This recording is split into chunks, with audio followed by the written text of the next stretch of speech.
Today we talk about, hey yo, what to do. This is how to make a song from scratch with John. So John, you're gonna, yeah, there you go. I'll work on my eyebrow moves. You're gonna guide us through this step by step once you're ready. Talk us through the toys here. So I've seen these headphones before. We don't need to go through those. I have a pair of those. So did Avicii. So did John Mayer. So did a bunch of other people I know. These actually, they got bit by a dog, and sometimes people like it improves the sound quality just a tiny bit. But anyway, because if you have it too perfect, it sounds like like oh, that's right. Cookie cutter. Yeah, we'll get to that part too. And then what were you telling me about these sound blocks? These sound blocks. So this vibrates, right? Because it's a big giant bass. Because it's an actual nice speaker. Yes. Yeah. So this is to isolate it. My father built these, and I visited him in our homeland of New York. So that we don't have earthquakes in the room. That is true. Okay. We don't want any earthquake scares. We're gonna keep that Richter scale at 0. Dope. All right, and then what else we got? We got a keyboard. Got a real keyboard. Yep. And then we have. I got 2 keyboards. Oh, and then what's that shit next to it? This is a trackpad. Trackpad, yeah. And then monitor. And then what is this thing right here? This is a Behringer Euphoria UM2. But what does that Chef's mean? Kiss. You plug stuff into it and it puts it in your computer. Okay, that's what we'll leave it at right now. All right, next step. Next question. So, this is why I've never made music in my whole life, because this shit intimidates me. There's like 8,000 different bars, tracks, whatever. So I want you to talk me through what each one does. All right, so these are software instruments, right? Okay. So this is, we got drums, we've got electronic kits, strings, all kinds of stuff. And then down here, we've got some audio tracks. And this is you right here. So that's what we recorded last time. This is what we recorded last time. Although we'll start again from scratch just so we have everything brand new. But then you have the regular audio file, the regular song file, right? That we're covering. That's true. So that's, I'm assuming, these two. And then all the instruments. And then remind me again, what is MSR? This is mute solo, and then R is to record. You got an arm to record. Arm to record. Yeah. Got it. Okay. All right. All right. So what do you mean by soft? So soft, you can go, I was in Pittsburgh. Or you can go lofty, which is, I was in Pittsburgh. Breath, oh, look at that. I'm already turned on. Yeah, but that sounds so, ooh.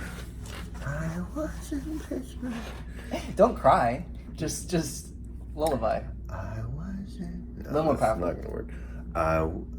So this is nasally. I was in Pittsburgh. Because it's so low. You're hitting a frequency that makes it sound like...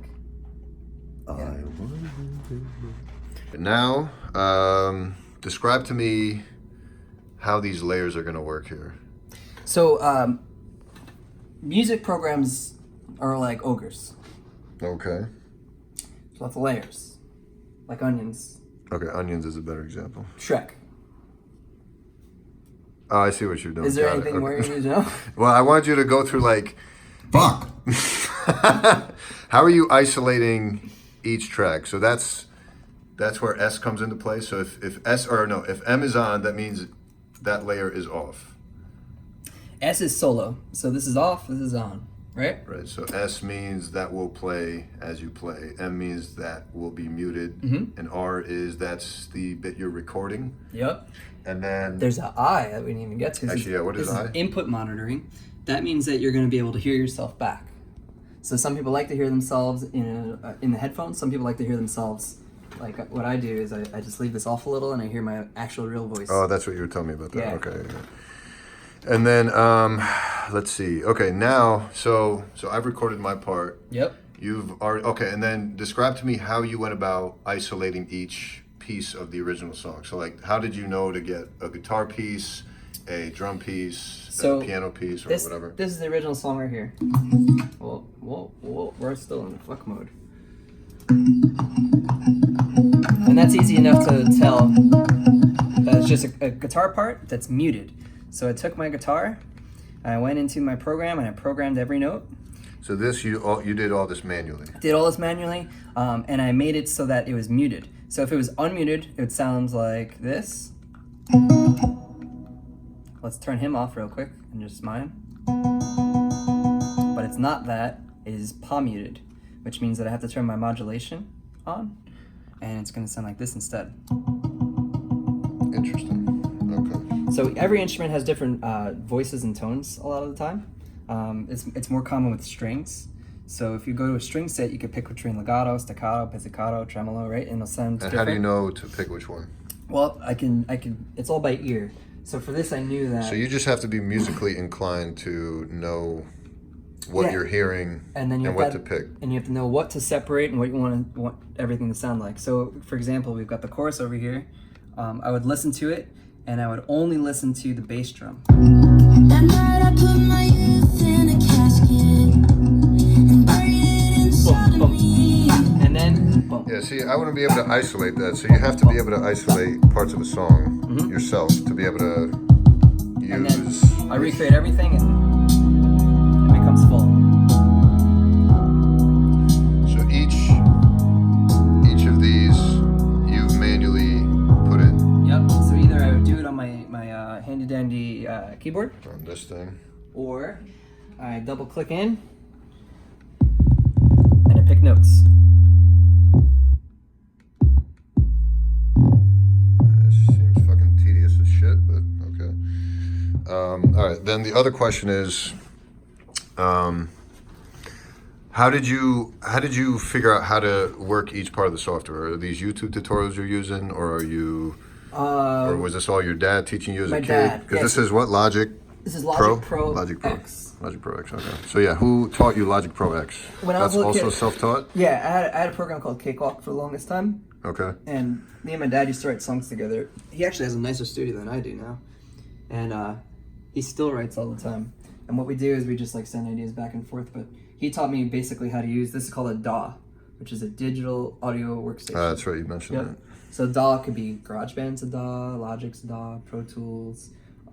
People use like Reason and stuff like Fruity Loops is a popular one. Oh, that's right. Fruity Loops, because that's the free one, right? Yep. Yep. Fruity Loops is free. I think I tried it once and I GarageBand's couldn't free. figure it out, so I never used it.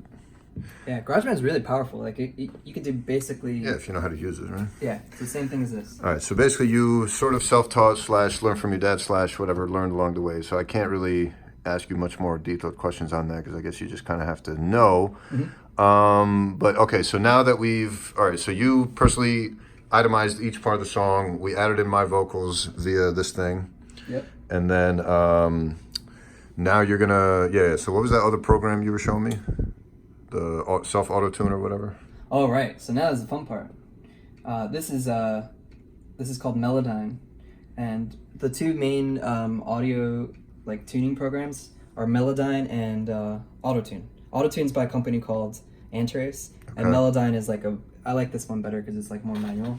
But basically, what I'm gonna do is it's attached to your track, and I'm gonna tell it to record your audio right now. Okay. I was in Pittsburgh when I saw Superman in the back room. And then now I've got that, and I can copy it. I can make it go to G sharp minor. Now you're perfect. And then How do you know to do that though? Why G sharp minor? Like, where the fuck did that come from? in your that head? means that you sent most of your notes were in G sharp minor.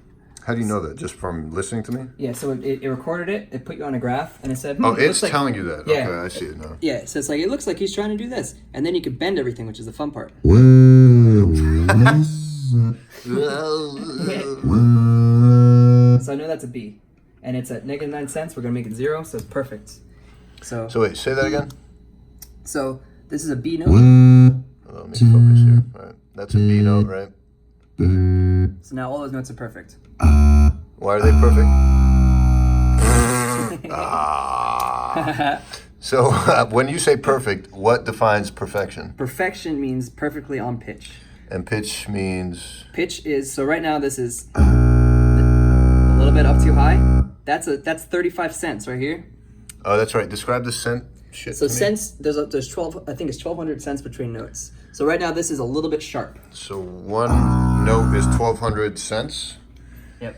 So this is a little sharp. We're gonna go down to 0. 0 means perfect. So now we got I was in Pittsburgh. All right, now describe to me this. Why does this have this shit going So on? this is modulation. So we've got right now, I was in Pittsburgh. and we can keep it like that, or we could turn the modulation off and you'll sound like a robot. And this is what people call auto-tune. Really, everything's probably auto-tuned. But when you want it to sound like an effect, robots don't have vocal cords and air moving, so there's no modulation. I was in Pittsburgh.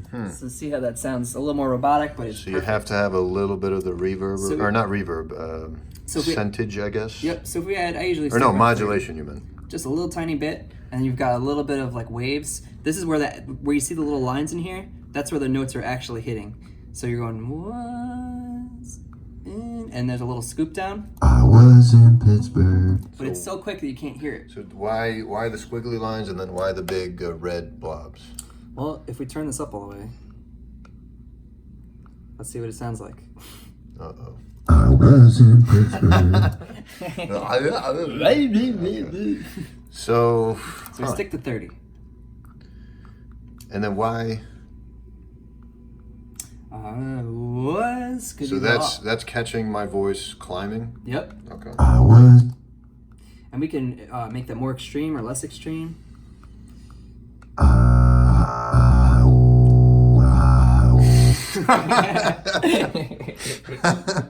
Okay. Yeah, let's not do that.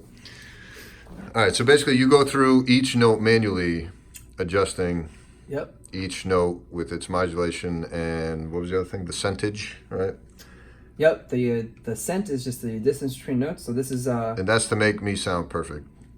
Perfect. yeah, Right. chef's kiss. So now, once that's done, then you just Export. it back to Then you call the Logic, record label, and that's it, and you're done. and you're done. Then That's you it. tour. Or no, you said there was one other step that you had to. Oh, you had to. we have to you have were a talking bit. about engineering the audio peaks, right?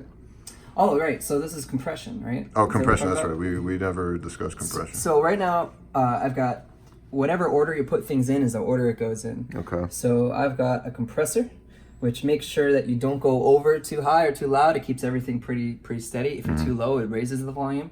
And that is top of my chain, which means that it feeds into Melodyne. And that means that if I adjust this volume here, after it's in Melodyne, nothing's gonna happen. I would need a little compression sandwich. Put another Why one do you over need here. that? Why can't it do it without it? So if I get rid of it, it's gonna change your.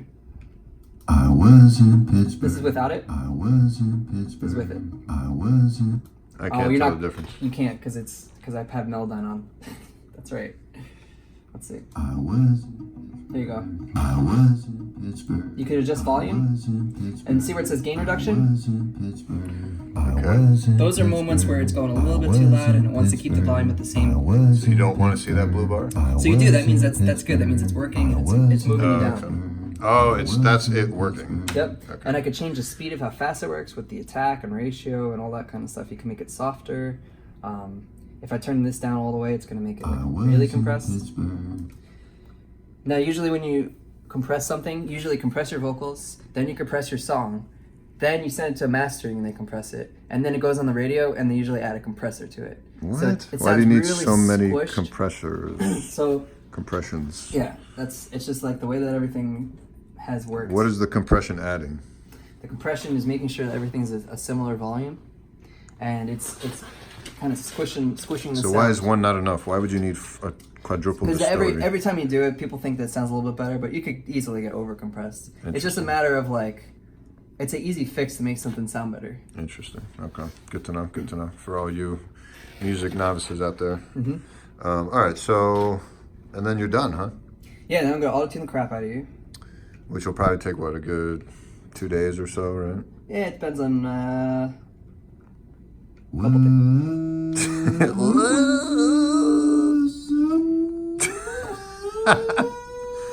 You should make a song just with that. I was in Pittsburgh. I was. All right. Wow. This was very educational. I'm trying to think of other questions to ask you that I forgot to ask from earlier. There was something else to the auto-tune component. So I guess I can't technically call this auto-tune. I have to call this dynamine or whatever. Minodyne? Melodyne. Melodyne. I'm going to Melodyne you today. Yeah, it is an auto-tuning software, but it's a. The auto-tune is a brand name. Yep, Got auto-tune's it. brand. It's like Q-tips. Got it. Okay. They're called cotton swabs, I or guess. Kleenex. Or Band-Aid. Got it. Okay. Actually, play for me what you just played. Okay, so this is You, Times accompanied 11. by You, with You, and then featuring You. I was in Pittsburgh when I saw Superman in the back room. And you're saying And what I pop was songs saying- do this all the time? What pop songs will do is they'll pick a main vocal. You'll record the same thing like 5-6 times. Okay. And then you'll mix the other ones in the back. So it sounds like a group of people. It happens a lot in rap music, a lot in pop music. And you would barely be able to tell. So you're saying when I'm listening to a pop song, it's almost as if 6 of the same singer are in the same room. Yes. Yep. Okay, and it's supposed to sound that way. Yep. And the same thing with choruses. A lot of people will do octaves. So and Is that just a way to harmonize, or is that just? Nope. You can do the same exact notes, and the way that you like layer everything, it'll sound More. yeah. Like I think Lil Peep does that a lot. I don't have internet access here. I'd show you an example. Yeah, that's okay.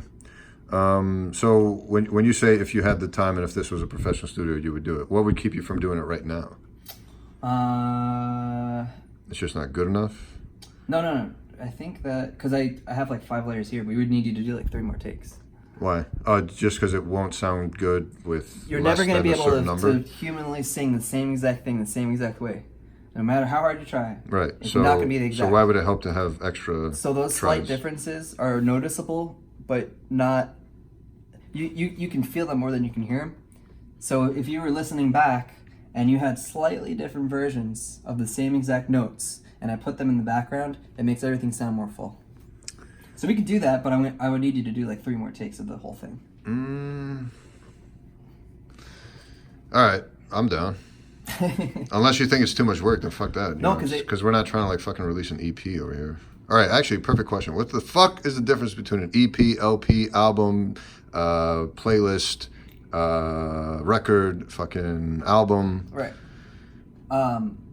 EP is extended play. I know LP is long that, play. but what the fuck does that mean? Just bullshit. Just bullshit. All right, so why would someone release an EP over an LP EP over shorter. an album? Okay, how about all right? When someone says this is the best record of the year versus the best album of the year, what the fuck is the difference? Nothing.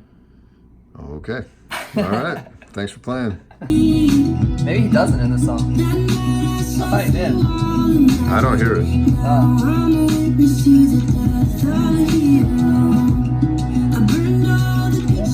So like, if this was, So what are you? Pause it. What are you listening for? I'm listening for vocal doubling. So And usually, you can pick that out. yeah, usually if this was like radio pop song, a common technique would be for this to happen. Oh, I see. Yeah. Okay. Buried it inside of me. An octave lower, and you would match it so you can't hear it. But So when I hear John Mayer's soothing voice, it's probably it's 6 because notes. it's multiple soothings. Right. Right. Okay. Got it. Okay.